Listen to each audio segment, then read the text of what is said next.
നമ്മുടെ പ്രതിനിധി അവിടെയുണ്ട്, വി എസ് രഞ്ജിത്താണ്. വി എസ് രഞ്ജിത്ത്, രാഹുൽ ഗാന്ധി മാധ്യമങ്ങളോട് സംസാരിക്കാൻ സാധ്യതയുണ്ടോ?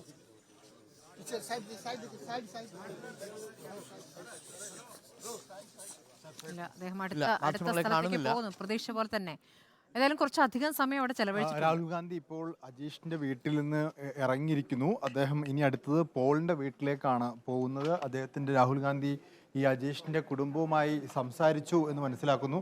അജീഷിന്റെ കുടുംബവുമായി രാഹുൽ ഗാന്ധി സംസാരിച്ചിട്ടുണ്ട്. അമ്മ രാഹുൽ ഗാന്ധിയോട് സംസാരിച്ചിരുന്നോ? എന്താ പറഞ്ഞേ? ഇതേ വലിയൊരു ഗതികേട് വരുത്ത് രാഹുൽ ഗാന്ധി എന്തെങ്കിലും തരത്തിലുള്ള ഉറപ്പുകളൊക്കെ കൊടുത്തു? ഒന്നും പറഞ്ഞൊന്നുമില്ല. എന്ത് പറഞ്ഞു രാഹുൽ ഗാന്ധി? രാഹുൽ ഗാന്ധിയോട് ഞാൻ നേരത്തെ പറഞ്ഞ പറഞ്ഞു. പിന്നെ രാഹുൽ ഗാന്ധി പറഞ്ഞു എന്ത് സഹായം വേണമെങ്കിൽ ചെയ്യാന്ന് പറഞ്ഞു. എല്ലാ സഹായവും വാഗ്ദാനം പറഞ്ഞ കാര്യങ്ങൾക്ക് ഒരു ഉറപ്പ് കിട്ടുന്നു. ഉറപ്പുണ്ട്. തീർച്ചയായിട്ടും രാഹുൽ ഗാന്ധി ഒരല്പം മുമ്പ് സംസാരിച്ചു മടങ്ങി. ഇനി പോളിന്റെ വീട്ടിലേക്കാണ് പോയിട്ടുള്ളത്. നമ്മളോട് നേരത്തെ പറഞ്ഞ കാര്യങ്ങൾ, ഈ കുട്ടി പ്രതിപക്ഷ നേതാവ് വന്നപ്പോൾ എന്താണോ പറഞ്ഞത് അതേ കാര്യങ്ങൾ തന്നെ രാഹുൽ ഗാന്ധിയോട് ആവർത്തിച്ചു. എന്ത് സഹായം വേണമെങ്കിലും ചെയ്യാം എന്ന് രാഹുൽ ഗാന്ധി ഉറപ്പ് നൽകിയെന്നും ആ കുട്ടി പറയുന്നുണ്ട്. ഏതായാലും ആ കുടുംബത്തിന്റെ ആശങ്കകൾ മുഴുവൻ രാഹുൽ ഗാന്ധിയുമായി പങ്കുവച്ചിരിക്കുന്നു. ഇനിയിപ്പോൾ പോളിന്റെ വീട്ടിലേക്കാണ് രാഹുൽ ഗാന്ധി പോകുന്നത്. ഇന്നലെയാണ് പോളിന്റെ സംസ്കാര പ്രത്യേകിച്ച് ഉറപ്പുകളൊന്നും രാഹുൽ കുടുംബത്തിന് നൽകിയിട്ടില്ല. എന്ത് സഹായം വേണമെങ്കിലും നൽകാം എന്ന് രാഹുൽ ഗാന്ധി അറിയിച്ചിട്ടുണ്ട്. നാട്ടുകാരുമായും സംസാരിച്ചില്ലല്ലേ രാഹുൽ ഗാന്ധി?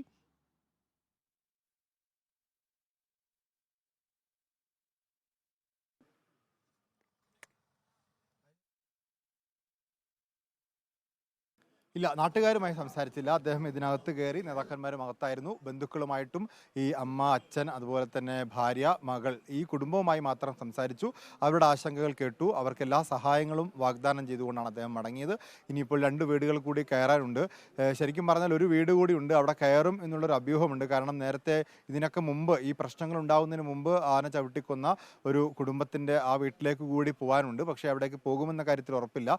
ഏതായാലും ഇപ്പോൾ പോകുന്നത് പോളിൻ്റെ വീട്ടിലേക്കാണ്. അത് പാക്കത്താണ്. അത് വളരെ അടുത്താണ് പാക്കം എന്ന് പറയുന്നത്. പക്ഷേ കുറച്ച് ദൂരമുള്ളത്, ഒരു 45 മിനിറ്റ് ദൂരമുള്ളത് മുടക്കൊല്ലിയിലേക്കാണ്. അവിടേക്കും കൂടി പോകുന്നുണ്ട്. അതിനുശേഷം PWD റെസ്റ്റ് ഹൗസിൽ അദ്ദേഹം ഒരു അവലോകന യോഗം വെച്ചിട്ടുണ്ട്. ഈ അവലോകന യോഗത്തിന് ശേഷം കണ്ണൂർ എയർപോർട്ടിലേക്ക് മടങ്ങിപ്പോവുകയാണ് ചെയ്യുന്നത്.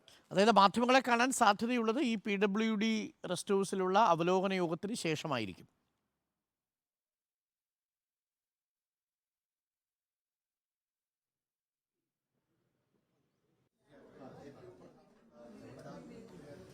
അതെ, അദ്ദേഹം ഒന്നുകിൽ ഈ പറയുന്ന 3 വീടുകൾ സന്ദർശിച്ച ശേഷം മൂന്നാമത്തെ മുടക്കൊള്ളിയിൽ വെച്ച് മാധ്യമങ്ങളെ കാണാം. പക്ഷേ അതിനേക്കാൾ കൂടുതൽ സൗകര്യം എന്ന് പറയുന്നത് PWD റെസ്റ്റ് ഹൗസ് ആണ്. അവിടെ നിന്ന് ജില്ലാ കളക്ടറുമായി അദ്ദേഹം സംസാരിക്കുന്നുണ്ട്. ജില്ലാ കളക്ടറുമായി കാര്യങ്ങൾ സംസാരിച്ച് ജില്ലയുടെ പ്രധാനപ്പെട്ട ആവശ്യങ്ങളൊക്കെ മനസ്സിലാക്കിയ ശേഷമായിരിക്കും അദ്ദേഹത്തിൻ്റെ ഭാഗത്ത് നിന്ന് ഇതുമായി ബന്ധപ്പെട്ട ഒരു കമൻ്റ് ഉണ്ടായിരിക്കുക. ഞാൻ നേരത്തെ സൂചിപ്പിച്ച പോലെ സംസ്ഥാന സർക്കാരിൻ്റെയും കേന്ദ്ര സർക്കാരിൻ്റെയും ശക്തമായ ഇടപെടൽ ഉണ്ടാവുന്നുണ്ട്. ഇപ്പോൾ കൊടുക്കുന്ന നാമമാത്രമായ നഷ്ടപരിഹാര തുകയും താൽക്കാലിക ജോലി പോലുള്ള ഏറ്റവും ചെറിയ വാഗ്ദാനങ്ങൾക്കപ്പുറത്ത് ഇവിടെ ഒരു വലിയ സുരക്ഷിതത്വം ഉറപ്പുവരുത്തുക എന്നുള്ളതുകൊണ്ട്, ശാശ്വതമായ പരിഹാരം ഉറപ്പുവരുത്തുക എന്നുള്ളതുകൊണ്ട് അത്തരം കാര്യങ്ങളിലേക്ക് രാഹുൽ ഗാന്ധിക്ക് എന്തു ചെയ്യാൻ സാധിക്കും, അദ്ദേഹത്തിൻ്റെ നിർദ്ദേശം എന്താണ്, അത്തരത്തിലുള്ള കമൻറ്റുകൾ ഉണ്ടാവണമെങ്കിൽ ഈ ഒരു അവലോകന യോഗം കഴിയേണ്ടതുണ്ട്. ആ അവലോകന യോഗം PWD റെസ്റ്റ് ഹൗസിൽ വെച്ചാണ്. അവിടെ MLA മാർ ഉൾപ്പെടെ പങ്കെടുക്കുമെന്നറിയുന്നു. ആ യോഗത്തിന് ശേഷമായിരിക്കും അദ്ദേഹം വിശദമായി മാധ്യമങ്ങളെ കാണുക.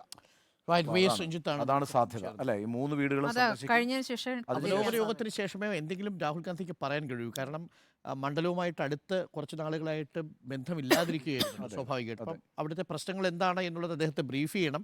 അത് ഇവരുമായി സംസാരിച്ചതിന് ശേഷം.